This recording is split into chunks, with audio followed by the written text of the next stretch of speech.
Have you ever canoed down a babbling brook? No, but I have cried at a Taco Bell. Oh, same thing. Listen up, campers. It's time to buckle up, pitch a tent, and take a hike. Because Camp Counselors is a variety show. So prepare for a good old-fashioned kumbaya, Weird news, hot gossip, and scary stories around the campfire. so spooky. Is this podcast even about camping? No, but it is camp. This is Camp Counselors. Hey, happy campers! Welcome back to Camp Shady Birch. It is week 70 here at camp. How exciting. 70 Yeah. weeks here all together Can't believe in it. our own cabins at this mythical camp, and we're so excited to be back this week. Speaking of excitement, we do have some really, really cool news that we're just going to jump right into. Mm-hmm. So, can I start it? Is that Yeah, okay? please. Yesterday, Jonathan was at an appointment and I was in the car and I got a group text from my TikTok rep and she was like, hey, would you and Jonathan be interested in doing a celebrity interview in the next couple of months? And I was like, are you freaking kidding me? Like, I was like jumping up and down at this opportunity because the person that we're going to be interviewing is so iconic. Like, iconic, people use that word so much lately, I feel, but this person truly is an icon in her own lane, I would say. In her own lane. And the first thing I said was like, I want to talk about it in the podcast. Jonathan was a little nervous because you were like, understandably. Yeah, like what if things fall through and we don't end up doing it? But it's really exciting and I feel like we just want to spill the beans. Why not? Yeah, and like if it falls through, then that's another topic for the podcast. Content is content and we'll keep it pushing. There you go. But we can't just like tell you who it's gonna be. Like, how lame would that be? let's leave some little droplings, shall we? Like do a little like, I don't know, what should we call it? Like a little guess who? Yeah. Descriptors. A little tasty teaser. Okay, as if we didn't already plan this. Stop. Okay, so let us know in the comments at what point did you guess who it is. They're going to get progressively easier until we announce at the end because we're going to tell you who it is because we need your opinions about everything. Okay, so number one, your first clue about who we'll be interviewing is they're a reality television celebrity. That could be many people. That could be so many people. Is it Janelle from Teen Mom? Is it Kiefer from Teen Mom? Is it Kiefer, please. Could you imagine? Is it Tiffany Pollard? I talk about her enough. Like, where's that interview at this point? Well, the second clue is that she's an East Coast mother. Oh. Where could she be from? Is it Delaware? A woman of my own heart. Mm. An East Coast mother. But yeah, the thing is, like, when you hear East Coast, I typically think of like New England personally. And then I know you would obviously continue like the East Coast vibes down to Delco. Yeah. But East Coast could technically be as far as Florida. Do people call Florida East Coast? Well, it is the East Coast. That's the thing. That's what I'm saying. It's like when I envision East Coast, I just think of like New York, like really like this whole like area that we're like living in. Yeah, the upper right corner. Yeah, but like technically, like okay, like Georgia's East Coast, but do they have East Coast energy? Well, I'd say that's more southern. Exactly, but it's technically the east. Southern Isles. Okay, so she's an East Coast mother. This one you're gonna freak out. You guys are gonna freak out when I give you this clue. A TLC queen. We're not gonna rush through this one. A TLC queen. I personally, speaking for myself, like am a TLC bitch. Yeah, always have been. Always will be. Could it be Tammy? Could it be? What's the other one's name? I don't know what the other one's name is. I don't know, but clearly it's not them. From 1,000 Pound Sisters? Yeah, no. Could it be Christine Brown? Well, technically, she's not an East Coast mom, but she is a mom, and she is a reality TV celeb. And obviously, like, don't you think a Sister Wives collab would make the most sense? I think that would make the most sense. Let's put it out in the ether for you. Yeah, we're leaving you a lot of options. So far, she is a TLC queen, an East Coast mother, and a reality TV personality. All right, your next clue. I feel like this is when it's going to start falling apart. Ready? Mm-hmm. Big blonde hair coated in hairspray, but we're not talking about Nikki Blonsky. Oh, I feel like that really narrows it down. For freaking out. Okay, number 5, tape recorder. This queen loves to take a note. She loves to take an audio note, but not on an iPhone. Yeah, she's keeping the score. She's keeping track. She's connecting the dots. We're keeping it analog for sure. And then the final clue. The spirit is in the room with us. Oh My God, should we just say it on the count of three? Yeah. Okay, 1, 2, 3. Teresa Caputo, the Caputo. Long Island medium. I'm freaking out. Not only is this opportunity like kind of random, it's also kind of perfect, I believe. Yeah, the Long Island legend. I'm so psyched. I'm so excited. This whole time this conversation was going on, you already knew. And I'm like, I'm horizontal in a chair at an appointment. And then you're like, did you see the texts? I had not. I know. And then I freaked out. Because the conversation in the group chat between me and our friend Emma, who works at TikTok, who is like setting this whole thing up for us, like the conversation is like completely shifted into like silliness after we talked about it. So you get in the car and you're like, I'm freezing because I had to come pick you up. And I was like, did you see the text messages? And you were like, no. Like, and I'm I like, see pictures of Emma from like the 2000s. Like, what are you guys talking about? quickly scroll up through the jokes and read the opportunity. No, so it's so crazy. Should we talk about like how and why we got this gig? Yeah, I mean, some of the campers would probably remember from last year. Yeah, a lot of our OG camper crew. So last year we did a collab with SiriusXM and specifically TikTok Radio. They have their own channel on SiriusXM, so this is the partnership with them. And we did a Valentine's Day countdown. And then the day before we did that, I did my own interview with TikTok Radio and SiriusXM with JWoww and Vinny from Jersey Shore. Yeah. And in the email, it was really sweet. So like our friend at TikTok, she like basically reached out and was like, do you guys want to do this? I'm just trying to like gauge your interest before I get the official offer. And instantly I didn't want to answer for you, but I was like, he's saying yes, we're doing this. Yeah. There's no way that we're not doing this.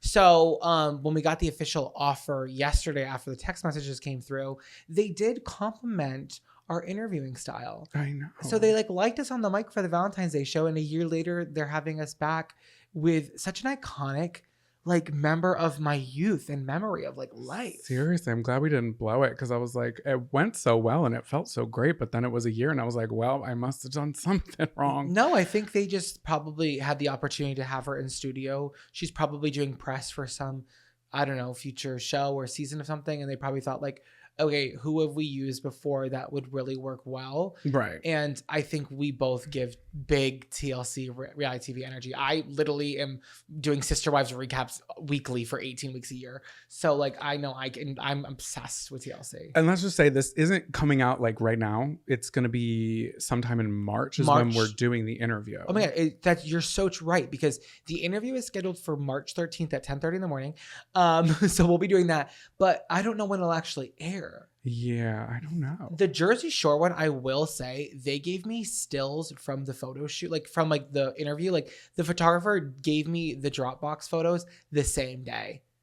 Yeah, I mean, but I don't know what their schedule's like because you and I we were interviewed by Davis and that didn't come out for like almost 7 months. Yeah, but I think it's going to come out pretty quickly because I'm sure she's doing a full press day for some sort of project that we're unaware of. So they're probably all going to go out pretty quickly because it's to promote something. You know what I mean? It's not like a rant.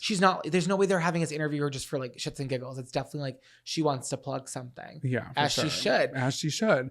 So Teresa Caputo, she's, known for popping up out of nowhere and just kind of delivering a message from people's deceased loved ones. I know, it's so funny. Should we explain who she is in case people don't know? Because I feel like we're just assuming that everybody knows because she is the icon, the legend, TLC herself. Do people on the other side of the pond and across seas, across the world, do they like have TLC? I don't know, but it is. I'm so grateful, but it is a little shocking how many people that don't live in the US listen to this podcast and they reach out from like Europe, Australia. We have a really big audience in like Nicaragua. Yeah. We're always like charting on the Nicaragua like, what's happening Apple over comedy there? charts. Thank you. They're like really feeling it. Jamaica as well. Yeah. Who are these Jamaican campers? I'm obsessed. So I don't know if like different countries are, like know who she is. So essentially she is this woman who lives in Long Island, the Long Island median. She is, I would guess, probably 5'0".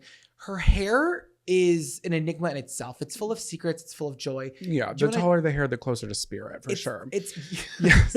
So she's a medium and she does readings for people, giving messages from loved ones from beyond. And she records on her little tape recorder.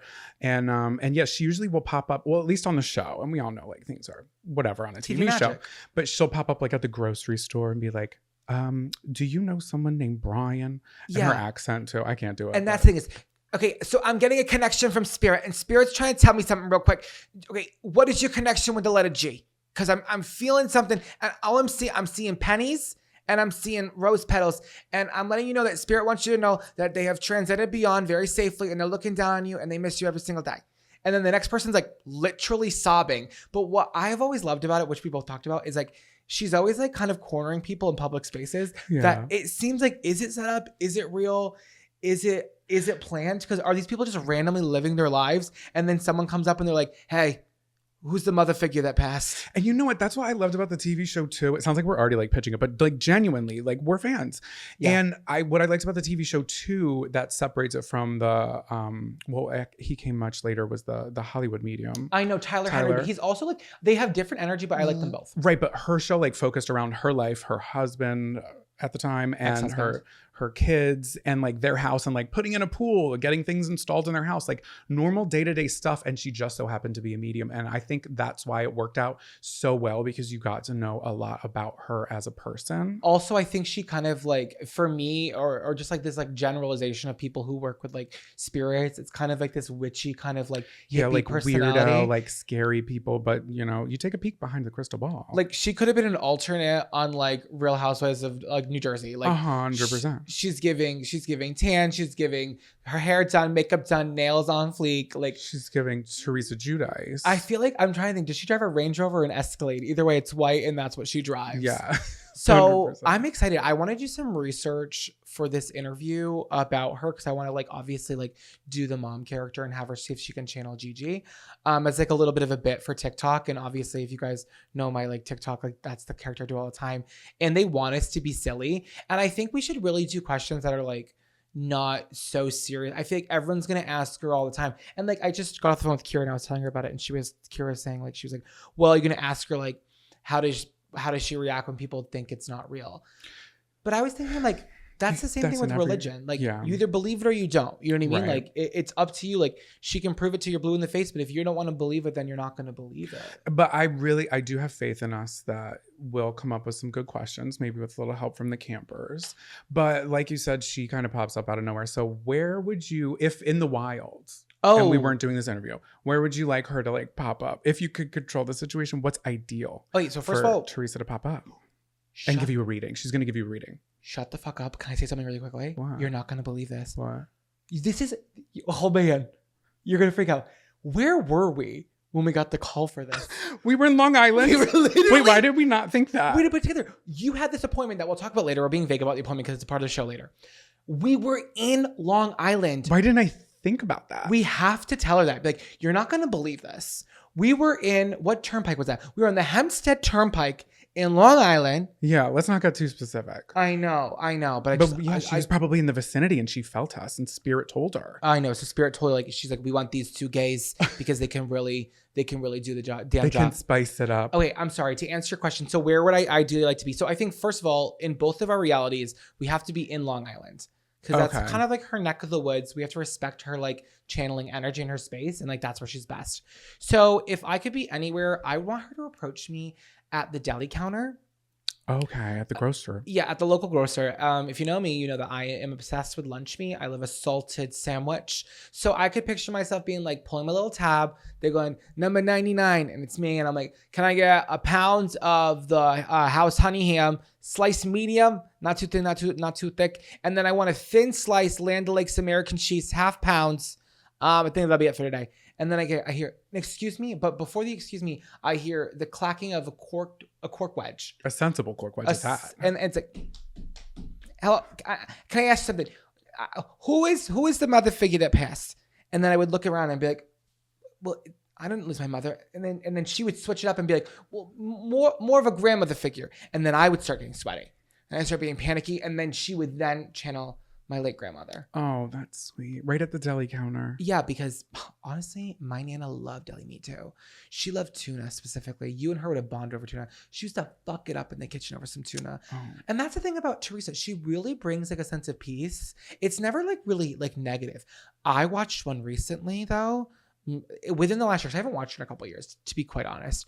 But we were somewhere and she came on and she was talking about how someone passed, and she's very like good at like figuring and like connecting about like how the death happened. This person fell from a roof, Mm. and she like was able to communicate that through like a cryptic way. Like she wasn't like, oh, spirit told me he fell off a roof. She was like, explain to me the gutters or the leaves, and they slip clean the gutters or something like that. Oh. She's really good at that. It's Well, crazy. I don't think she's making that up. I think that's like the message or like the visuals that she gets from spirit. Yeah, but I'm saying like it's a big part of like her readings a lot of time, like not to be morbid, like she kind of does like bring that always in, like how the Yeah. person died. Yeah. I love when there's like my favorite. I'm sorry. Can I say one more thing? Yeah. Before I ask you yours. My favorite thing ever is like when someone's like they get the reaction, and I kind of want to do this for a bit, like off camera, and be like, she brought up the blue shoes, and nobody knew about the blue shoes. Nobody freaking knew about, because it's always that one thing they bring up that like, Yeah. how could she have known? Nobody knew that, and that's when I'm like, I believe. Yeah. Oh wait, so if you were gonna run into, I'm so excited. If you were gonna run into Teresa Caputo in Long Island, what would your ideal situation be? It would probably be at the Home Goods in the candle aisle. I would be sniffing a candle. Oh. I get a whiff of something because scents are really sentimental. Thank you for seeing what I did there in advance. And I feel like a lot of scents trigger memories for me the most. And I will smell something and it will remind me of my grandmother, and I'll look and there she'll be at the end of the aisle, and she'll walk my way with her sensible cork wedges, clicking and clacking towards me, and she'll say, "Who's the grandmother?"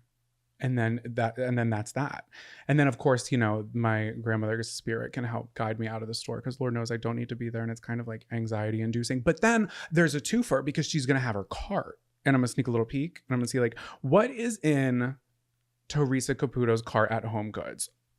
What do you think it is? Well, that's always been a part of the show. It's like I don't think I've ever seen her in like a Home Goods. I've seen her shopping, but I definitely seen her at a grocery store. And it's always like, I'm making a cake for the patty, and then she's like going up and down the aisles, and that's how she finds someone. So I feel like in this scenario, I feel like she'd be redecorating her downstairs half bath. Yeah, and it would be leopard and zebra. Yeah, of course. And she'd find this like weird fabric little ornament that she's gonna put in the corner of the bathroom. It's like, okay, Teresa, like put like paper towels in a basket. Who's gonna be sitting on this ottoman? It's either you're if you ain't shit, then get off the pot kind of situation. So maybe a friend watching, who knows? We're only talking about Home Goods because we were literally there yesterday, and like I'm obsessed. I know you say you have anxiety there. I'm like, I could like live there. It's too overstimulating for me. And the one yesterday was fine, besides the one that we went to in Brooklyn that was before Christmas, but that's besides the point. I feel like I love them all. I just love a Home Goods. That's a great place to meet her. And I think it would be nice. I just want to know what's in her cart, like outside of her doing the reading. I feel like she would have one of those like the weighted, they look like a donut and they're wrapped in twine. And I'm like, what is that? And it's like a decorative thing that you put on a coffee table. Like, what are those? They're everywhere. And I like them when I see them. I just don't know what they are. I could picture her with like one of those like kind of like rustic like bamboo ladders that you put blankets on. Yeah. A blanket ladder. Yeah, a blanket ladder. A lamp that's got mirror pieces on it. Mirror ball, like similar to your shirt. Like, where else do you buy a blanket ladder other than a Home Goods or a TJ Maxx? Yeah, and then like rock hard marshmallows at checkout, just to take. One thing about me, I'm going to take a sneak peek at the food at the checkout at Marshall's. I need to look. TJ Maxx, gummy bears. Home Goods, like, I don't know. Syrup. Little macaroons. I'm going to take a little peek. I'm not going to buy them. Maybe I will. But if I do, I'm not going to tell anybody because y'all are going to drag me for anyways. Also, riddle me this. Why was I always seeing the skinny girl syrups everywhere? And then now that I'm looking for them, I just see the other brand. Because everybody at the same time got on Water Talk with you because it was popping off. So everybody bought all the inventory. Well, now I'm over it and I'm going to start seeing them. I'm going to be so disinterested. I know you already are, because when we went yesterday, I was like, oh, honey, come here. I see the syrups. Oh, honey. And you said, oh, no. I don't want cafe au lait caramel. I am over it. You're looking for lime Ricky or something. Yeah, I want the freaky flavors. I want to remake Ocean Water from Sonic. But anyway, back to Teresa. I just feel like we really need to nail this interview. They're giving us 30 minutes. I want to have a little second at the end to film my bit. If you want to film a bit, you should too. When I did Jersey Shore, I only recorded for I think 17 minutes. Mm-hmm. I remember I didn't even take the full time. And I remember it feeling like it was going by so slow.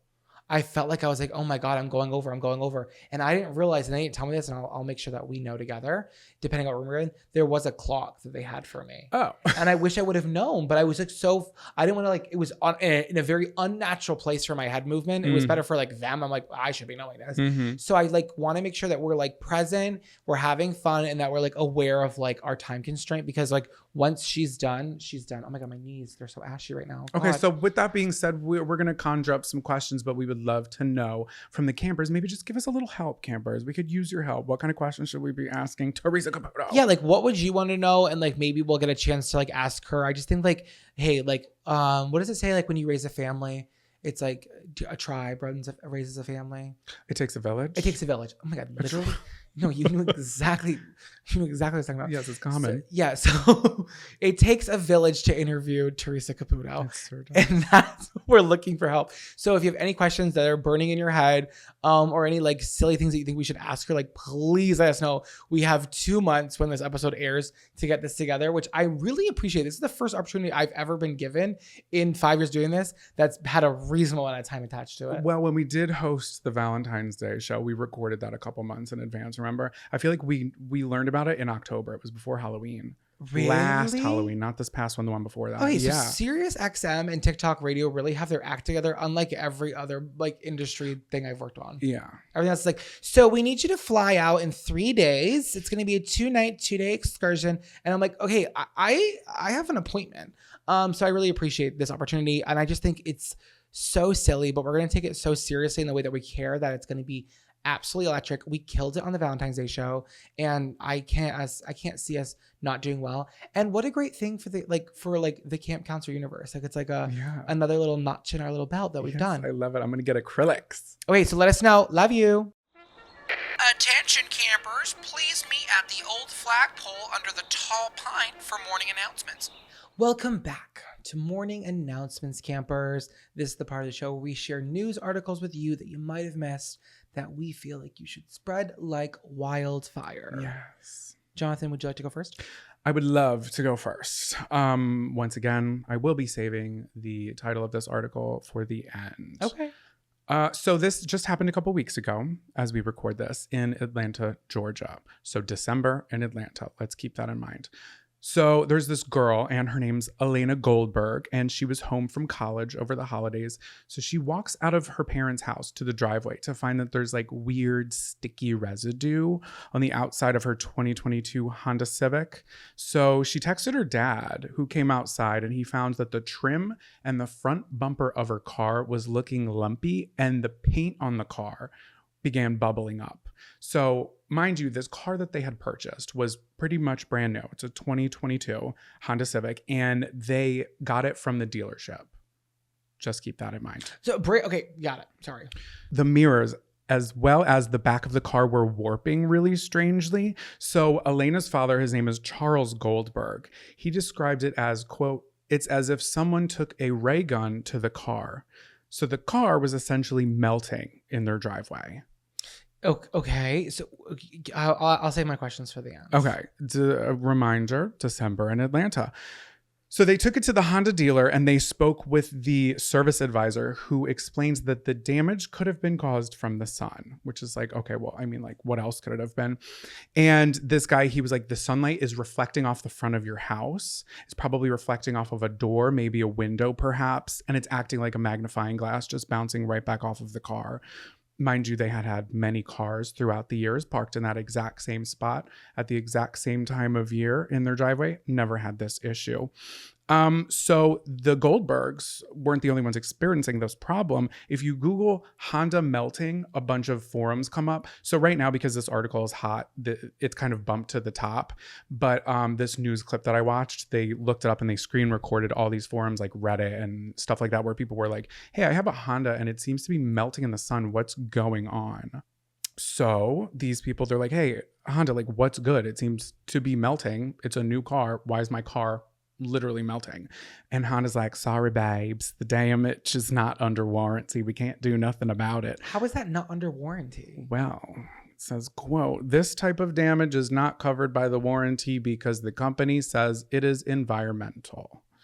Oh, so they want you to go through insurance? No, they're just like, That's it. Like you're shit out of luck. What's the insurance going to do? Oh, I guess. It's a car issue. Yeah, I guess. Okay. So a statement from a Honda spokesperson. This is what they said. And I picture it's like a sassy gay guy with a hand on his hip. It is a long established fact that focused sunlight can heat surfaces and cause damage, depending on the intensity and time of exposure. This sort of damage is not isolated to automobiles or to Honda in particular. In short, under the right circumstances, while rare, yes, reflected sunlight can cause damage, and Honda's limited warranties do not cover said damage. Which, like, I get it to a point, but is anybody else having a melting car issue? So that's the question here. I thought if it was like a one isolated incident, like I was thinking like, okay, I don't know, but if there's this many people like writing on forums that it's happening and it's specifically Honda, yeah, well, what is the issue? I've never heard of an issue like this happening with somebody. So then the Window and Door Manufacturers Association chime in and they're like, baby, keep my name out your mouth. Do not blame this issue on me. And they say, quote, tens of millions of energy efficient windows are in homes and buildings right now, and melting problems related to them are extremely rare. We usually don't see them. So is it the doors problem or is it the paint problem? Who's the factor here? In my assumption, legally, I'm saying this is my opinion, Honda's just using cheap shit. They're just using cheap shit and the sunlight could be reflecting off of like a window. And that for some reason is enough to just melt the car. And when you look at it, it's looking like melted. Like the mirrors on the sides of the car are, I don't even know how you would fix them. They're literally like caving in on themselves and the plastic is dripping. Oh, I have to see the pictures of these. That sounds insane. In December, this guy's giving an interview in like a jacket, and I get it. It's like concentrated light, but still. Also, it's Atlanta. No, I don't even care. Like you always hear about cars melting in Arizona. Right, but with not mailboxes. I saw Atlanta. that. Do you remember that picture of the sad mailbox, the big plastic green mailbox, the classic one with the little gray hinge on it with the red flag? Melted on the ground in Arizona a couple summers ago. I had one of those. Yeah. Did you? Yeah. Did it melt? No, I was in Massachusetts. Okay, very true, very true. So that's essentially the end of my story. The Goldbergs, they're not really taking this shit. So they did file a complaint with Honda's corporate office. And yeah, I guess we'll have to see what happens there. Yeah, I think it's too new. I think if this is a real incident, a real issue that happened in manufacturing with all these people coming out of the woodwork, yeah, that sassy PR guy for Honda, he better step it up and he better have a better answer for these people. It's got to be covered under warranty. You would think. Your neighbors, didn't something happen with them? Yes. What was told that? you know what though, I told your dad about it though, and he didn't think it was like that could happen, and I felt stupid after. Oh, well, we'll have him listen to this episode. Wait, when did you tell me? I brought it up at Thanksgiving about that, and your dad was like, "That doesn't seem right," and I was like, and you're like, "Oh yeah, I'll be in the driveway. I'm gonna shut my fucking mouth now and eat these delicious mashed potatoes. Thank you so much, Barb." No, but it did happen. It was real, Right? It was real to me. So I lived in this apartment in New Bedford, and on top of me lived this gorgeous lesbian couple. Love them to death. They were great, and they had a bathroom. That unit was not usually used, like it was vacant for a long time. And while it was vacant, the neighbors across on the side of our house redid their tenement house in a light blue vinyl, like paneling. Mm-hmm. You know what I'm talking about? Yeah. So when the girls moved in upstairs, it was the first time someone had lived there with the house next door with its new siding. And I guess however they were like living their lives, or maybe like rearrange their bathroom, there was a mirror in their bathroom that was like angling against the light, and the light was going on their, like through the window onto their mirror and then back at the house next door. And if you looked at the exact like area of which it was reflecting, there was this perfect square of melted plastic at the top of their house, because it was third floor, and it looked just like a perfect square. And there was no other way to explain it except the fact that the mirror was doing that. So, and he came over and he had talked to my landlord, and he was like, "Hey, like, can you close that door?" Imagine if it was literally just the door open and your house completely sets on fire because somebody didn't want to close the bathroom door. It was a perfect like rectangle, and it was absolutely warped. So now it begs the question, does things like this like happen? I mean, obviously these people say it's rare, but that makes sense if sunlight's hitting a mirror perfectly, or even if it's like one of those mirrors that has like the light behind it and it's like on, you could position it, angle it a little bit. Honda angle. Why is it only happening to Honda? That's where I'm having an issue with this. I don't know. And it sucks they're not going to cover it. Well, for our Honda driving campers, let us know if this has happened to you and how we can help you prevent it. We have a great legal team here. We actually have no legal team here, so do not ask us for legal advice. So the name of that article, oh my God. Okay, so it's coming from WSBTV.com, and the author's name is Michael Sedan. So he's got skin in the game. He was born to write this article, which is titled, Father Says His Daughter's Car is Melting in the Driveway. Honda Says It's Not Covered by Warranty. Ooh, clickbaity, but perfect. I would have made it a little more clickbaity and said, Father Says His Daughter's Car is Melting in Driveway. Honda Says It's Not their problem. That is my article. Beautiful. Yeah. So what have you got for us? So my article this week is from none other than space.com. Just space.com. Can you imagine having that SEO? Okay. NASA's pissed. They're like, damn it, we wish we got that. Another NASA.gov. The article is written by Jeff Spry. So this is quite possibly one of the most interesting articles I will ever read on this podcast. When I was doing this research for this article was only up for 13 hours. So she's new. So she is so new, and I'm going to be surprised by the time that this episode comes out next week if this isn't like a major news story. Oh, and that's what sucks about we're recording this so early that it's like new to us, but by the time this comes out, everybody's probably going to be like heard of it. Yeah, like we're recording a week ahead of time, but like I don't know, because I feel like this might fly under the radar, but like this is the perfect camp counselor. Okay, I'm waiting with baby's breath. Oh wait, so it's boiling hot. So the title of this article is First Interstellar Tourism Campaign Urges Aliens to Visit Lexington, Kentucky. We have a lot to unpack here, campers. I am just so excited to tell you about this. Okay, I got my box cutter. Let's unpack. The article starts off, "Hey aliens." That sounds like we wrote it. Also, space.com, come through, Jeff Spry. "Hey aliens, Lexington, Kentucky would be a good place to spend your next deep space vacation." Okay, so interesting. This was the message that a group of Kentucky scientists, linguistics, and scholars recently beamed at the TRAPPIST-1 system, which lies 40 light years from Earth and harbors multiple potentially habitable planets. This missile represents the first interstellar travel advertisements, according to Visit Lex, the group behind the effort. All right, let's quickly debrief on what we just said here. So essentially, Lexington, Kentucky is trying to get aliens to come hang out for spring break. Obviously. Like, that's what it is. This is tourism. Right. This isn't for like the need to communicate for greater bonds through like some sort of light year space. Like, this is solely for like, hey, we have timeshares in Lexington, Kentucky. Come through. And why Lexington, Kentucky? And Lexington, Kentucky will say, why not? Why not us? True. Okay, so wait, sorry, where are they sending this? Into the TRAPPIST-1 system, which I'm going to get in a little deeper into this explanation because it'll all come out. Mm-hmm. So Visit Lex is this tourism like team. Mm-hmm. So like Lex stands for like Lexington, obviously. At the Lexington Convention and Visit Bureau, they partnered with the Cornet ad agency to devise the campaign.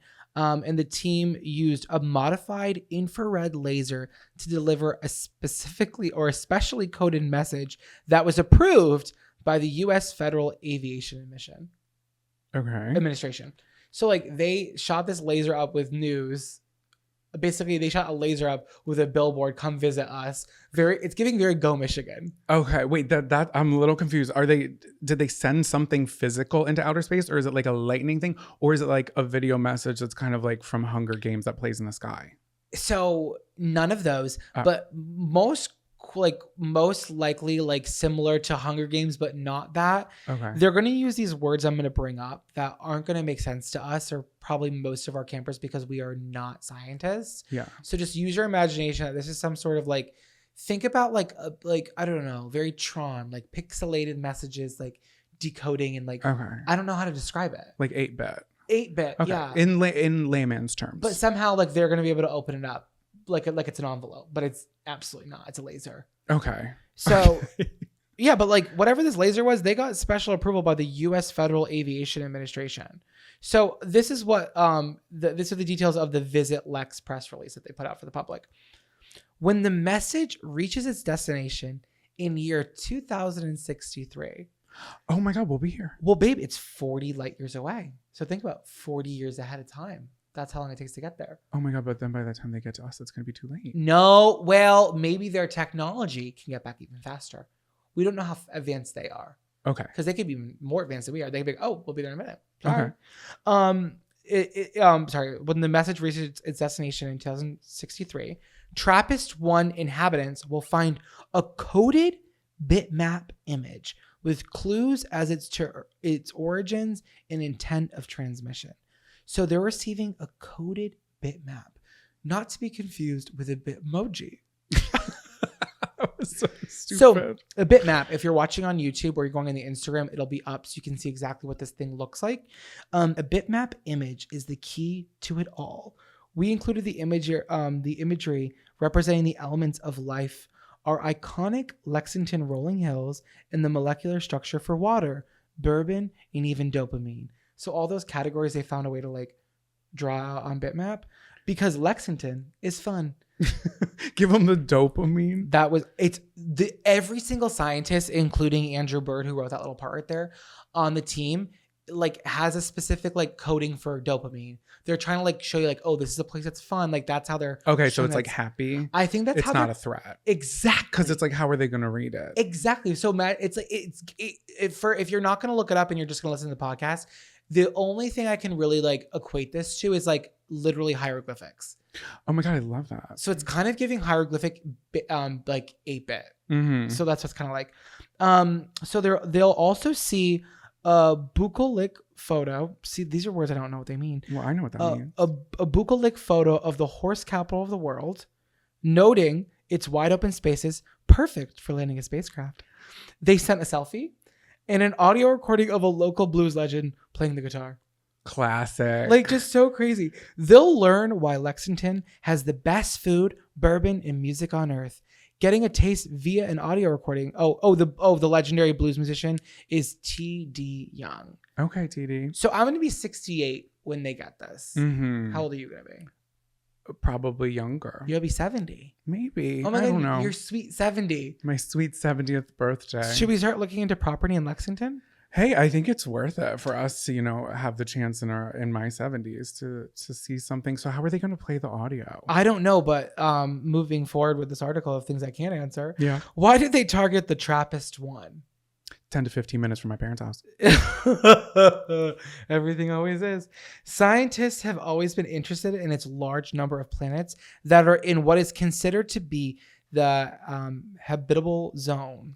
Am I saying that word right? Habitable? Yeah, like people can habitat it. Exactly. Habitat the Trap House 1. Essentially, TRAPPIST-1 is there could be life there. Is Okay. why, and all scientists agree. So that's not just like the Lexington Crow. Like NASA agrees too. Okay. It's like widely known. If you're very interested in this, we can find a way to show this to you guys. I don't know if we should put in the episode description. There is a YouTube link. I'll link it for sure on YouTube. And it's 2.5 minutes.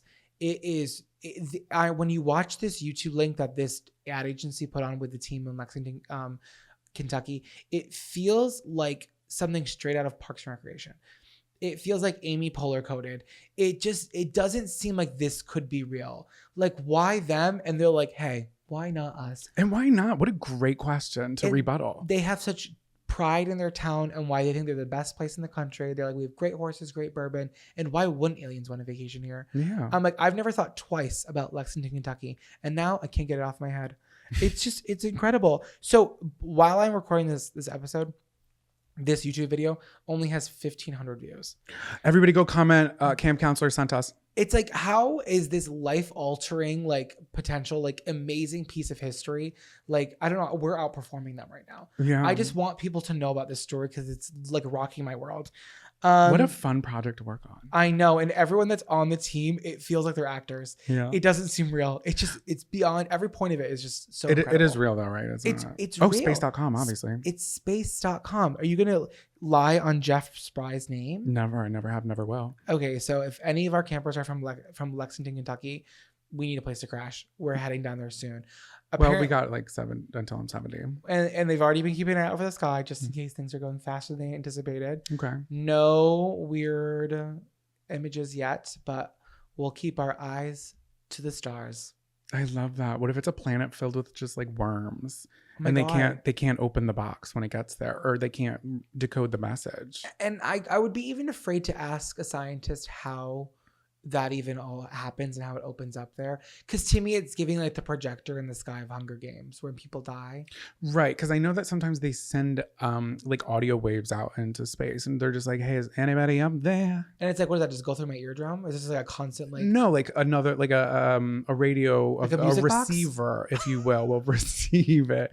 Yeah, or a music box, and they'll just kind of like I don't know. I think we're just wishing, wanting, hoping, waiting, Jack Johnson, for something to happen. Like, I'm gonna go on record and say that I don't need to interact with these people. I don't know why we're in such a hurry and such a rush. Right. I've seen too many movies. It's Here's- not gonna go well. Here's the thing. I love the peacefulness of it, and that it's like we would love to learn more and all of that. I've seen the movie Mars Attacks. I know it's a movie, but who's to say something like that couldn't happen? And also, we got a lot going on in this very planet. Why we should figure out how we can interact with each other peacefully. Yeah, why isn't the funding from NASA going towards like public works projects? Well, I don't think it works that way. And this isn't NASA, it's space.com, of course. Well, listen, when I think Mars it's a fun Attacks, project. we're gonna make a sequel called When Trappist One Attacks. When Trap House One Attacks. I'm obsessed. So, Lexington, Kentucky, we're on our way. Grab your bug juice and bear spray, campers. It's time to pack it up and take a hike. Welcome back to Take a Hike.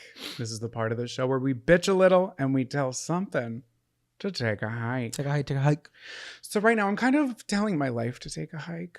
I feel like I've just been having a couple of series of unfortunate events that have been unrolling for myself. And I'm going to play victim for like 3 minutes, 4 minutes tops, if you would kindly let me. I think this is the part of the show for you to really do that. So play victim. So I went out to dinner with my friend Gabby the other night. She's in town in Manhattan, and it was kind of gently snowing here. So I was like, I'll take the tube, the subway, if you will, take it to Manhattan. I get out. It is like a frozen monsoon, a blizzard, if you will. Sorry, I was looking for the word there. I don't have an umbrella because I get embarrassed walking with an umbrella, and then I feel so bad because I made her walk. Like it wasn't snowing here, it wasn't snowing like crazy, and I felt bad because she was walking through this storm. I turned the corner, it's like whipping and dipping everywhere. I'm completely soaked. We get to dinner, that's fine. I'm like, okay, let's take an Uber to the next place that we're gonna get drinks at. I get in the Uber, and the guy's like pissed at me because it's a couple blocks away, but I'm like, literally, like, I'm sorry, I can't walk in this literal blizzard, Harry. And he pulls up, we get out, and there's a bouncer at the door, and he does tell us that we are being turned away because they are at capacity, which was unforeseen. Otherwise, I would not have showed up there. Other bars around us, everybody's waiting outside, like velvet ropes. I'm like, I'm not doing this. I just need to literally get in somewhere. Gabby's umbrella is turning inside out. She's wearing heels. I'm feeling so bad about this. I'm like, I'm so sorry. Welcome to New York. We finally get to a place. The bartender absolutely hates me. Fast forward to the next day. I wake up. I have some weird lump in my armpit that I still have to this very day. I'm not wearing deodorant. I don't know what's going on with it. It hurts. It hurts to put my arm down. Let's see, what else is going on with me? While we were making a Patreon video, which was us making French onion soup, I bit into a baguette. Guess what happened, guys? Patreon girlies already know this, but I broke my permanent retainer, which is super fun to have. So I had to go, you kindly came with me about an hour away from our house where I did get my retainer fixed. And it just seems really annoying for me right now. And I feel like someone put a hex on me. So I will say this. When it rains, it pours. But I really want to can I say something really clever that you said that I think it might have gone over people's heads? I am no longer going to call things a blizzard. I'm only going to call them a frozen monsoon. What a long, unnecessary way to say blizzard. I forgot. I couldn't find the B word. Because what else is a blizzard other than a frozen monsoon? It's very true. And that's what it was. It wasn't even a blizzard. It was like soaking wet and it was freezing. It sucked. It was a disaster. Oh my God. That could be a great cocktail. Can I talk you through it? Yeah. What's in it? You've had a mudslide. So a frozen monsoon is a vanilla bean colada base with vanilla vodka and then blue carousel. Oh. and you whip it and it looks like kind of like a wave or like a winter storm. Oh, I love that. But like a little bit of the blue carousel because a little bit goes a long way. I think that's a fun idea. Yeah. Okay, we're turning this bit around. Look at that. Look at that. I know. You've really been going through the ringer. And I was sick that night that you went out in New York, and I was just watching movies on the couch, and you came home and you were like, I'm frozen. I'm damp. I'm soaked. And I felt terrible. And you know what? It's just the universe doesn't care if you're a Royal Caribbean Gold member of the Crown and Anchor Society. They don't care. It's going to throw shit at you. So if you had to say, of those three instances, the broken retainer, the newfound lump, or the winter monsoon, what is the worst experience of those three? Probably me stubbing my toe this morning on the bed while making the bed. Oh, a new entry, a dark horse. Yeah, I feel like I just kind of stopped like writing them down, but it just has felt like I'm just smiling through the pain a little bit, like at the end of Pearl when she's just smiling and crying. I'm like, listen, I know terrible things are happening in the world, but this is just, I had to bitch. I had to let it out because things are just annoying. And I haven't really felt like myself in a little bit, but we're going to get back on track. I think somebody put a hex on me, and I have boiled it down to 3 possible people. Oh, so you're talking about evil spirits? Yes, obviously, because there's no other reason, because my karma is good. Yeah, your karma is good, so it must have been put on by who's hexing you? So they're hexing me now. I'm joking. Oh my God, you couldn't even get it out. The manager at Raymore and Flanagan. She very well could have sent it our way, and I could have been standing in front of you while she was delivering the message via Zap from her hand. She said, corporate came to me and I came for you with my little black book of spells. And her broken iPad. And I remember specifically one of your beard hairs shed on the bed. And I saw her grab it. And put it in a vial. She put it in a little vial, and all of a sudden she had all these warts and a big chin.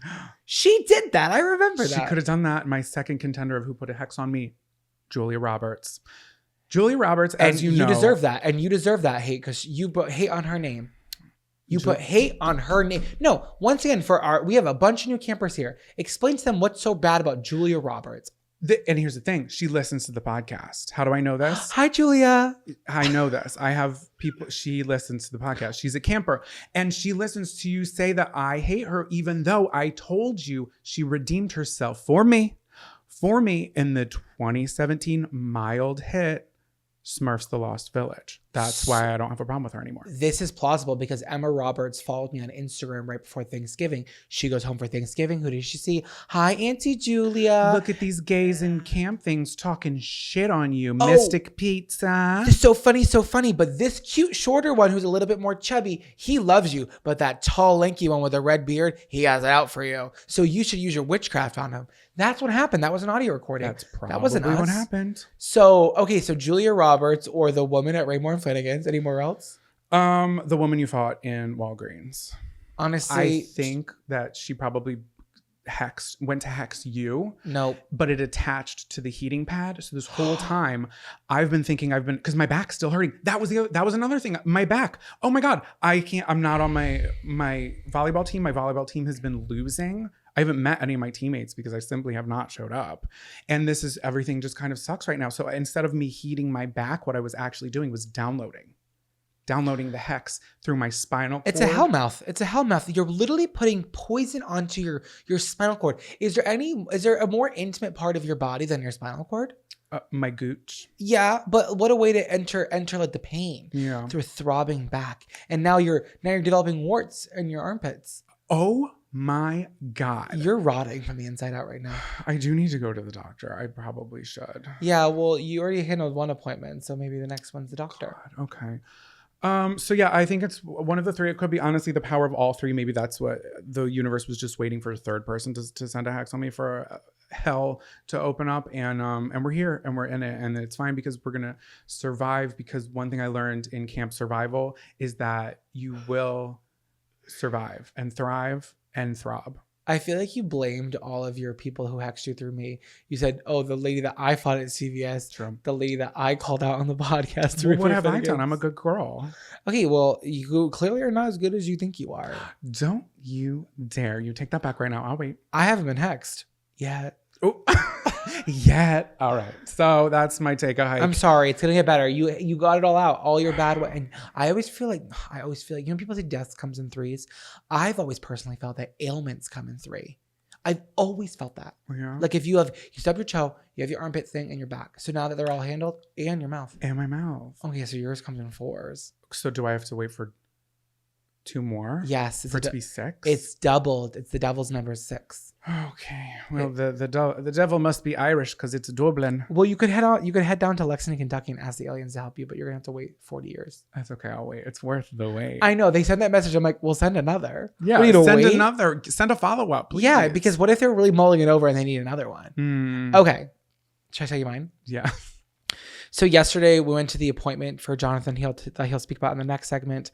We had to drive to Long Island. It was an hour drive, which I know a lot of you must be like, okay, like why didn't you stay in Brooklyn? It's just like the New York way. Like it takes you 30 minutes to drive 3 miles. It just like in total to get you to your appointment, it was 15 miles and it took 49 minutes. It just, everything takes a while. Also, sorry, just to quickly say, I wasn't going to an orthodontist. I was going to dentists, and a lot of the dentists were like, cannot take you day of. Yeah. Because there's too many people here. Like there's too much going on, but it's like not really something that could wait. My tooth already shifted.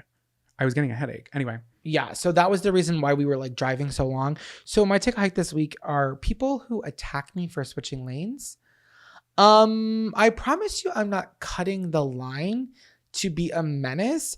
My GPS personally has a vendetta against me. That thing is poison. It doesn't matter if it's Waze or Apple Maps, something about it will reroute in the middle of an exit. It will stop working. It'll think I'm 6 miles away. It'll start spinning all while I'm in an unfamiliar area. It never happens when I know where I am. It only happens when I'm in a full on panic. So I'm sorry that this lane that is turn only is so congested that there's no signage other than the painted pavement that my car is sitting on, that now I finally found out and I have to get into your lane. But some people genuinely need to be treated for mental illness, for the fact that you are going to like get so aggressive and block my car to the point where now I'm causing traffic because you can't let one car in front of you. And I'm not giving the benefit of the doubt that they have some sort of emergency. I don't care. This is like some sort of deep, dark level Satanist behavior. Like it's scary. Why are people so hurtful and hateful on the open roads? And what I will say, What? counteracting to, referring back to, if you will, last episode when you cut someone in line at Walgreens and that was an issue. That is, you're cutting somebody to get to the same place. In a car, we're not all going to the same place. So if I'm getting in front of you, I'm not trying to be like a dick or an asshole. Like, I'm sorry. I'm just kind of like merging lanes. But also, we're not going to the same place. I'm probably going to turn at some point. I'm not stopping you from getting to your place like a lot longer. And this wasn't stopped traffic, like getting off the highway into Brooklyn. And it was like this guy, I like caught him. I like got in front of him finally, and he put his high beams on, like full brights. Like, and I was like, are you good? Like, you didn't flash me. Like, flash me. I'm like, okay, whatever. Yeah, no, they were on. And it was a woman. It was a woman, and she was very short, and I don't know how she could see over that steering wheel of that big SUV. And I was just like, girl, you good? Like, what is going on in your life that you're taking out of me at this point? And as you know, this is the pot calling the kettle black, because I do have road rage issues, but I didn't let it go on as far as this woman lets it go on. I usually like kind of pop off for a second and then I move on. You know what I mean? Yeah. This woman left hers on behind me for at least 8 minutes. Yeah. And I was like, this just is like was a lot. Beyond. Because then it's also becoming dangerous because it was night. Yeah. And that's the thing is too, like there was just so many elements of the drive yesterday that were so weird. First of all, since you just brought it up, we'll talk about the night real quick. I used to like really like not get why people be like, oh, I don't like driving at night. I'm like, figure it out. But as I get older, I really don't like driving at night. I don't like driving at night either, especially, well, I feel like around here, around camp, it's a little bit more well lit because we did pay for all of those installations of lights. Well, there's a lot of exposed routes here at Camp Shady Birch. Yeah, so we got to look out for them. We can't have that lawsuit. So Already have 4 pending. showers. Exactly. Like in a towel, barefoot, or you got your Crocs, your little shower caddy. Hello. There's snakes. Yeah. So, but I agree. I don't like driving at night. No, that was a big part of the drive yesterday. At one point, we were driving through Long Island, and I shit you not, you guys, the right lane, people were going 80 miles an hour. The left lane, people were going 40 miles an hour. And the middle lane, people were just like sobbing behind the wheel. Like, I was like, what, are we playing Frogger right now? Like, why is everybody like going all over the place? Like, nothing about this is consistent. At one point, a truck almost sideswiped me. That was scary. And then I looked at my rear view window and he has both of his hands on the wheel and he went still. And I think he was texting, but I don't think we've all been there, but there's always been a moment where we've all made a bad call behind the car. Scared straight. And then you like correct it and you save it. And then you have to be quiet for a minute. Yeah. You had to sit with it and you had to say that was a close one. That was almost my fault. All for what? Because I was changing out my Jewel CD. Yeah. Like 10 and 2, time to refocus, turn the music down. I need to focus because things could have taken a dark turn. Yeah. But I was okay. He was okay. All is forgiven. I just think people that take road rage to a point of like, okay, you got it out. Are you okay? This is when therapy is needed. And that's why you should use our BetterHelp ad code. Oh, God. We don't have one yet, but I think we'll get one eventually. We're dreaming. So between the two, just aggressive road rage or having a hex, which one do you think is worse? Probably the hex because I'm going through it and I'm selfish right now. I'm gonna say the aggressive road rage because I currently don't have a hex on me. Yeah, I only have to say from that side of the fence. Maybe you can ask Teresa Caputo how to get a hex off of you. Hey, if someone knows, not a bad idea. Spirit, let me ask something real quick. Who was it? And I want to find out if it was really that Julia Roberts girl. Oh, that old Julia Roberts girl. Do you think the new counselor likes the top bunk or the bottom bunk? Over. Either way, I'm giving them my boondoggle keychain. Over. Welcome back to Camper Crush of the Week, campers. Who is getting a gold star? Who's getting a new doubloon? Who's getting a new patch? Doubloon? Well, I don't know. There's a pirate camper. I'm inclusive. Who's just being supported beyond measure because their contributions to this camp and to this universe deserve our accolades. Counselor Jonathan, you go first for every segment. Would you like to continue that tradition? Please. And thank you. So my camper crush of the week. Let me just hold on. We talked a little bit last segment about the situation that happened on Patreon. We, go to patreon.com/campcounselors.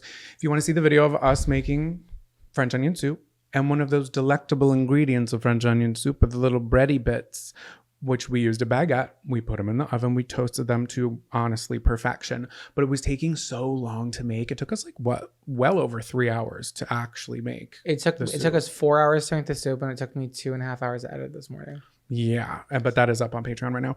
So I'm hangry while we're making it. So I'm obviously going to snack on the little bread bits. And I bite into it, breaks my retainer. This is Julia Roberts Hex. This is Retainer Gate. All that to say, we travel the next day, like we said, to my appointment at the dentist. And my crush of the week, I never thought I would say it, is my trip to the dentist. That is, no one has ever said that out loud before, that they loved their trip to the dentist. So I'm really excited to hear what made it so special. I get to the dentist. The girl at the front desk, sweet as pie. It is unbelievably clean. They're playing the Flintstones on television. You have such a thing for the Flintstones. I loved that era of Rosie O'Donnell. I really had a place in my heart for Rosie O'Donnell. Not so much anymore, but I just loved that era of her. And that was one of the movies that I was absolutely obsessed with. The 1994 smash hit. Oh my God. And American sex icon, Rick Moranis.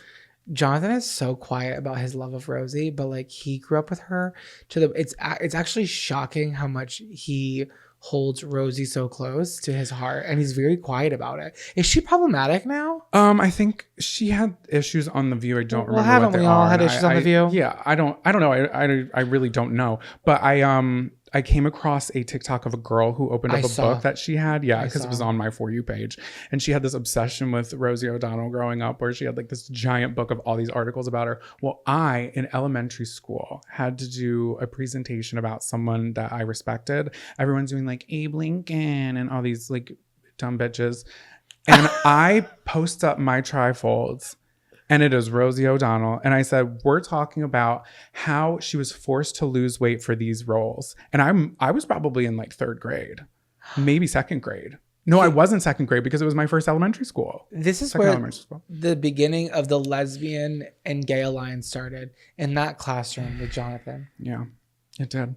So anyway, I was saying, back to the dentist. Yeah, and the girl at the front desk was so kind. She was like, I called around to talk to your insurance. She talked to my insurance. I was like, how nice is that?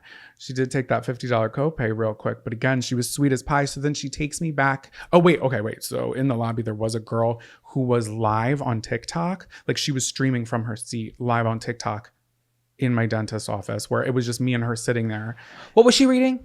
She was reading something about business and how to be like a business mogul. I said, well, the business doesn't sleep. Clearly, she's on the trajectory. She's a girl boss. Yeah, she's. I'm an entrepreneur. I'm waiting. I'm going to use this time to make some money on TikTok Live. Good for her. That's girl boss energy. She simply had to do what she had to do. So they take me to the back, and I'm sat in this like recliner chair. I've never seen one of these before, that you sit in it, and I guess my weight triggered like a little sensor thing, and it started automatically turning me, and the little ottoman foot pops out. It was like a recliner. Like it felt like I was in a recliner versus a dentist chair. Oh, so high tech. Yes. And what am I looking at on the wall? It is a gorgeous island view. I love when dentists have those like weird, like it's like it's like a decal, I guess. It almost, you know what it feels like? It's an accent wall. Sometimes I feel like especially when you're looking up, they'll just replace a ceiling tile that has like fluorescent underneath it, and they'll just put like a clear like sheath over it that has some sort of picture of a Caribbean beach. Yeah, just to give you something to look at. Like dentists and sandals ads have so much in common. They're always giving us the same information. Literally. So I'm sitting here in my chair looking. I feel like I could smell the pina coladas on my breath. That's funny. And I feel like totally relaxed. Then I love that. She comes in. She's so friendly. Puts my chair back. A fucking TV on the ceiling. Oh, what a sweet gesture. What was your doctor's name? I don't want to say it honestly, but she was very nice, and I just don't want to. Oh, he's gatekeeping. I'm gatekeeping this dentist. God damn it. She tells me she went to Temple. I said, oh my God, I went to Temple. I graduated from Temple. So we bonded on that. And good. This whole time she's super friendly. She's like fixing my whole thing. She's like, I'm going to charge you for one tooth, but I'm going to handle 3. I said, thank you. She offered me a cleaning. I said, no, thank you. I have things I have to do today, which we didn't.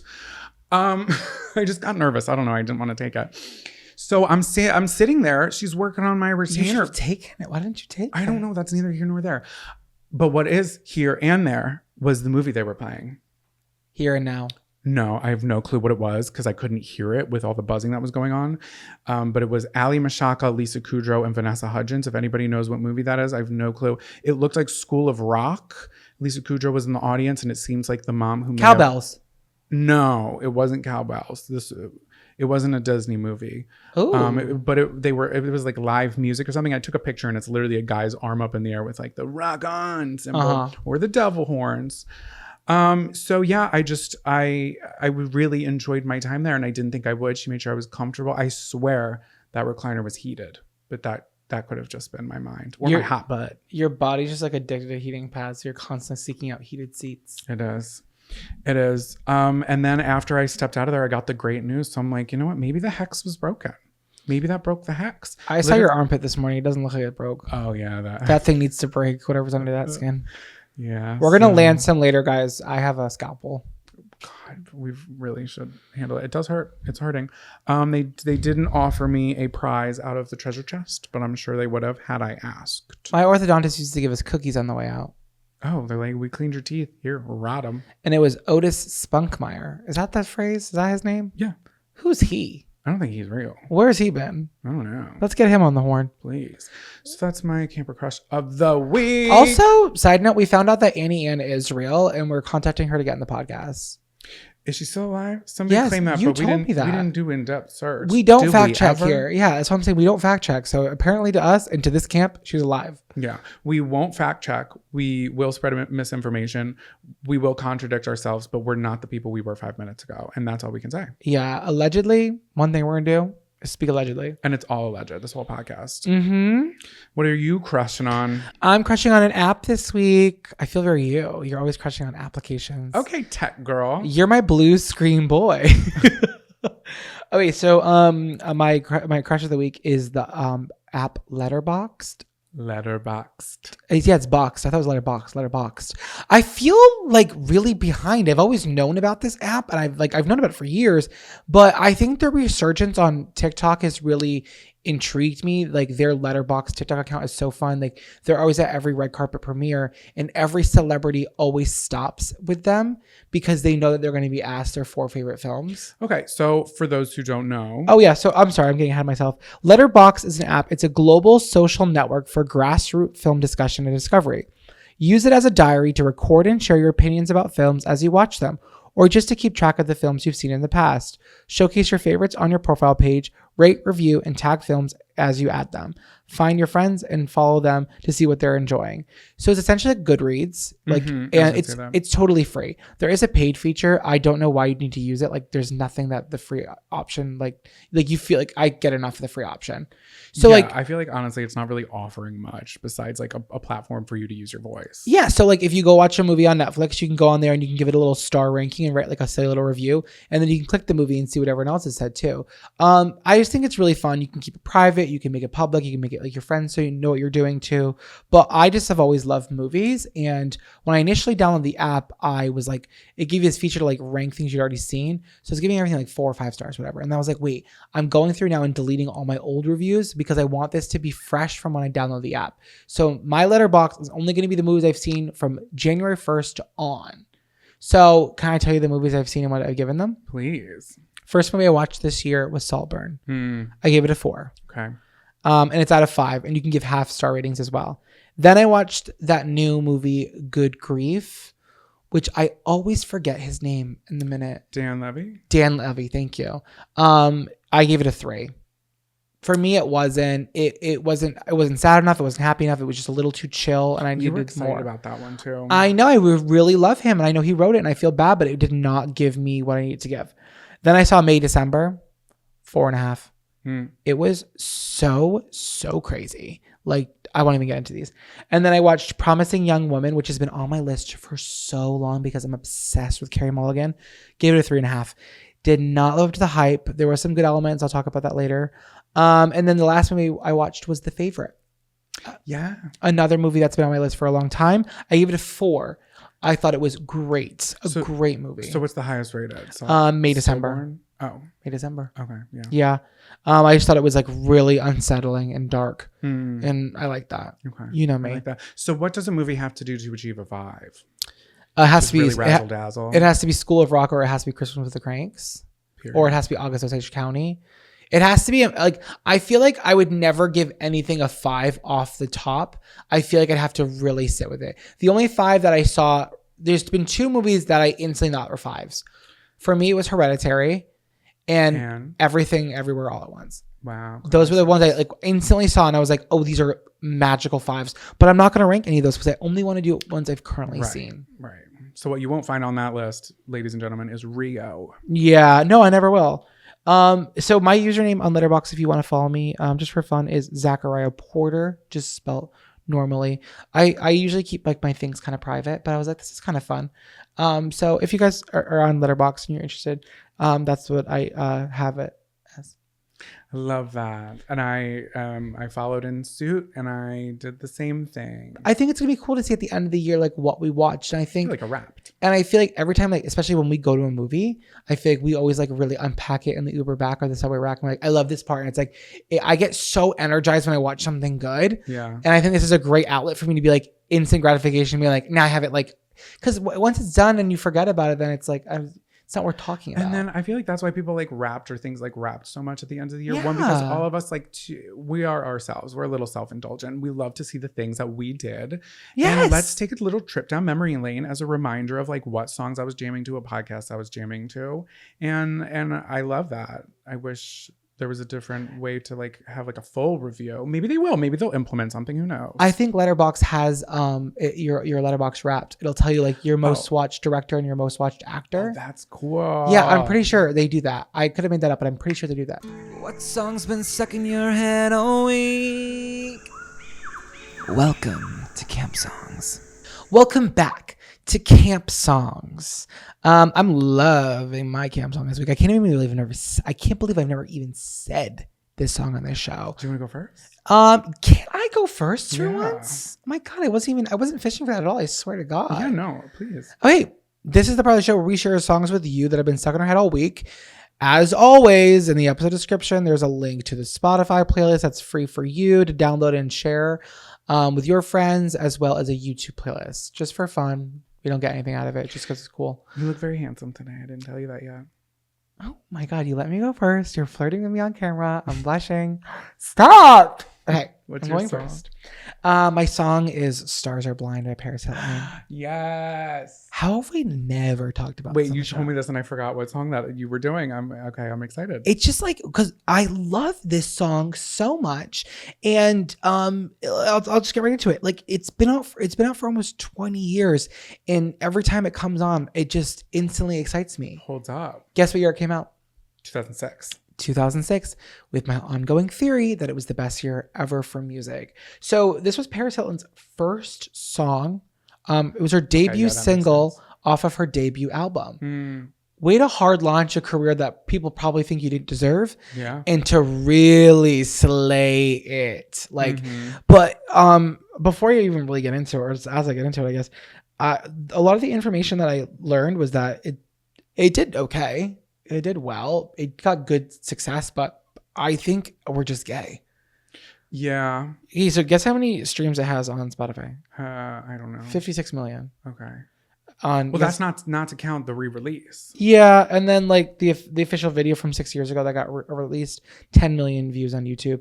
To me, it's just like such an iconic song. I thought it was bigger than what it is. But I feel like everybody knows when you hear it. Everybody knows that it's Paris Hilton. Should we just sing a little bit of it? Please. From the chorus? Yeah. 3, 2, 1. Even though the gods are crazy, even though the stars are blind, if you show me real love, baby, I'll show you mine. I can make it nice and naughty, be the devil and angel too. Got a heart and soul and body. Let's see what this love can do. Who was singing that with us out there, campers? Please. I know. I love the part in the. What's the first part? The first line. It's like, I don't mind spending some. It's giving very much Santa Baby. It's like it's not really singing. It's more like speaky. Yeah, it's speaky, whiny, Sexy. sex. The video's all black and white, and she's on a beach, and she's so cool. Starting with the photographer. I've said it before. This is a summer song. This is a windows down. This is an iced coffee. Steel drum girls. Oh wait, I have my short little booty denim shorts on. I have a tank top on, a yellow bikini strap bra. My hair's in a messy bun. I have these chunky glasses on. I just smoked a cigarette, and I'm off to TJ Maxx. And I'm going to Subway. I'm getting a sub, and I'm headed to the beach. I'm gonna fry like baby oil, and I don't care. Okay, melanoma don't matter today. I'm listening to Stars Are Blind. It was me in my dentist chair staring at the decal on the wall. Oh my God. So like I went from Long Island to Island Girl. was the dentist giving Stars Are Blind? Yes. Okay. Yeah, we'll give I'll it just that. Yeah. No, I just love it so much. I just was a little shocked that it wasn't as popular as it was based on numbers, but who really cares? The reason why I brought it up was because in that movie Promising Young Women, not to give anything away, there is this scene where the two main characters, Bo Burnham and Carey Mulligan, Mulligan, who I'm obsessed with, who I wanted more from in that movie. She gave a lot. I just feel like the storyline developed in a weird way. I'm not getting into that right now. Yeah. Read my letterbox. But there's this scene in the movie where it comes on and they're dancing in this like pharmacy, and it's so cute. And that's a far cry from my experience at the Walgreens buying your heating pad. I'm getting cussed out by the woman with the stroller. So it's kind of a build your own destiny. I don't know. I love Stars Are Blind. I'm not gonna talk about it anymore. It's a great song. If you haven't heard it in a long time, it's just so good. And obviously Paris Hilton. Come on. Yeah, and I think I love her. I've always been a Paris fan. Yeah, me too. What's your song of the week? So my song of the week, kind of taking it back to the dentist chair. Guys, I just want to live in my dentist chair. Wait, They're like, your appointment's over. I'm like, please, my insurance won't go through. Your take a hike was what got you to the dentist. Your crush of the week was The Dentist. Now your song is From the Dentist. Yeah, it's the dentist song. No, This is the dentist episode. So, Allie and AJ. Hey, the movie had Allie Mashaka in it, and my song is the Potential Breakup Song by Allie and AJ. Kind of coming from the same time. This one came out in 2007. It did. I feel like everybody knows a song. No, should we sing a little tiny bit? I don't want to do the whole much. This is the potential breakup song. Yeah. So everybody, we got along. Yeah, you got it. Okay. So I want my stuff back. potential breakup song that went certified platinum in under 2 years. It went platinum? Went platinum, baby, in 2 years. Wait, that's awesome for them. That's so cool. They were in Santa Monica with 2 other co-writers when they wrote it. They did not have their driver's license, so they had to get dropped off at the studio. And That's so cool. They wrote both the music and the lyrics that day. Is that different? Oh, you mean like the instruments? They wrote both the music and the lyrics in one day. It's usually like over the course of a long time, nitpicking. I mean, it wasn't the final version, but you'll usually like figure out how to write a song over the course of however long. When I wrote my hit song that hasn't come out yet, it's taken me almost 17 years and I haven't perfected it yet. You can't rush perfection. You can't rush another song by Ali and AJ. So AJ dated Joe Jonas until December 2006 when they broke up. So a lot of people speculated that this song was about Joe Jonas. Oh my God, he really broke people's hearts and he really got some good songs about him. But they denied it. They said there might be like some bits and bobs that are related to it because it was fresh in her mind when they were writing it. But she's like, it's really, they just wanted to write a breakup song about breakups. I feel like I would, if someone accused me of that and I was them, I would have been like, yeah, it is. Like, that's better press. Yeah, honest. Well, I don't know if they need it. So the song had a resurgence in 2020 when people started posting their moms singing it. Remember that? The moms, Yeah, the moms would sing it. And they did an interview that I watched, and it was during COVID time, so they were like on their Zoom. And they were saying that when it happened, they started to see it like charting. And like, what's going on? And then they just thought it was like a weird fluke. They didn't really understand because they didn't have TikTok at the time. And then they were like, our managers called us and we're like, we need to get on TikTok. Like something big is happening to a song that's like 17 years old. Like we gotta grab it by the reins. Yeah, you have to. They re-released the cover of it, which was the updated version, which I think sounds very similar. They just like used dirty cuss words in it, like fuck. Like, I want my shit back. Yeah. Let me repeat that. My fucking shit back. And I'm like, ah! I love it. I love it. People cuss. And I don't know. I was such a fan of them growing. Oh my God, the greatest time of year, their Christmas song. It's the greatest time of year. I like their new stuff. Their new stuff is a bop too. Yeah, I've had on my short list for a long time for Song of the Week one of their new songs, and I will do it soon. I'm not going to talk about it, but I remember the song "Take Me Out." That was a couple years before COVID, but I remember when it came out, I was like, "Oh my God!" I remember Ali and AJ. I think it was 2018. They're still doing music actively. And that song was so good. I would blast that in my car before I sold it. Rest in peace. I've always been an Ali Mashaka fan. Yeah, I love them. I love them both. And okay, so then I have a little side note, and I was like gagged by this. So in 2020, the Disney Channel casting director, Lisa London, said that Ali was originally considered for the role of Hannah Montana. I feel like everyone's been originally considered for the role for Hannah Montana. And AJ was considered for the role of Lily. AJ definitely could have been Lily. When the roles weren't panned out, they gave the Glam Girls Gone Country roles of cowbells. Yeah. Because think about cowbells. It's kind of Hannah Montana where it's like this country girl who goes glam, but it's like the flipping it on its head because they thought they were good for that movie. But that's so funny. Can I say something really quickly? What? So I've said this before on the podcast. After High School Musical came out, it was like literally an eye-opening, like life-changing experience for me as a child. And the next original DCOM movie was Cowbells. And I remember like waiting up because I was on such a high of like how successful and amazing High School Musical was, and had my little gay ass 12-year-old boy had a letterbox then when Cowbells came out. I was like, yeah, it was good. It was no High School Musical. I thought I was like, this was a weak follow-up from the best movie ever made. Yeah, I've never liked Cowbells just because it came out directly after, and I was like, y'all couldn't even touch what just happened. And that must have been a really hard act to follow because of little gay boys like me that were like, yeah, I should have had a letterbox then. I did like that movie from what I remember. I remember that it was AJ's fault. The whole plot of the movie, she accidentally put in the wrong expiration Hasn't it date. always been AJ's fault? Ooh, and there it is. So another fact that had me gagged, the other, and you already shut it down. So the other runner-up for Hannah Montana, and these were like the top 3 girls. See, everyone's always been a runner-up for Hannah Montana. Shut up. Just gag me up for a second, please. Okay, gag you up. Do you want to guess who it was? We've already talked about this. Who is it? Taylor Momsen.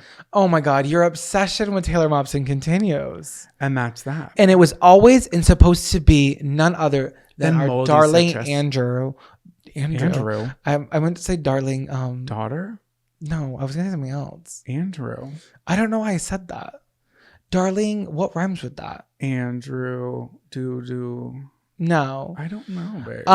Miley Cyrus. Okay, yeah. Andrew Miley Cyrus. Miley Cyrus. Whose real name is Destiny Hope, and you didn't believe me. Oh, well, yeah. Okay, so anyway, that's my camp song. Well, great songs. They'll be added to the playlist. Yeah. Another great episode here at Camp Shady Birch. What a great way to enter our 70s. Oh my God. Episode 70. You'll be 70 when the laser ends there. The little worms on Planet Trap House. Thanks for listening, and thanks for being a part of the Camp Counselors universe here at Camp Shady Birch. We love you so much. If it's not too much of a problem, we'd love it if you could rate us 5 stars. It really helps us in the algorithm, and leave us a little review. And if you haven't subscribed to Patreon and you've been thinking about it, may I persuade you with this deliciously 22-minute long video of us making French onion soup. It is not only informational, it's logical, it's comedic, it has drama. It was filmed in 3D. And No, we'll mail you a Sorry. little paper that you can scratch and sniff along if you're interested. Oh my God, can you imagine? Hey, I did do it with a craft single, and you don't want to scratch and sniff the kitchen that day. Oh yeah, it smelled like That burning was rough. plastic, but we knew that was coming. All right, that's all we have for today. We love you so much. Thanks for being a part of the community. And with that being said, lights out, campers.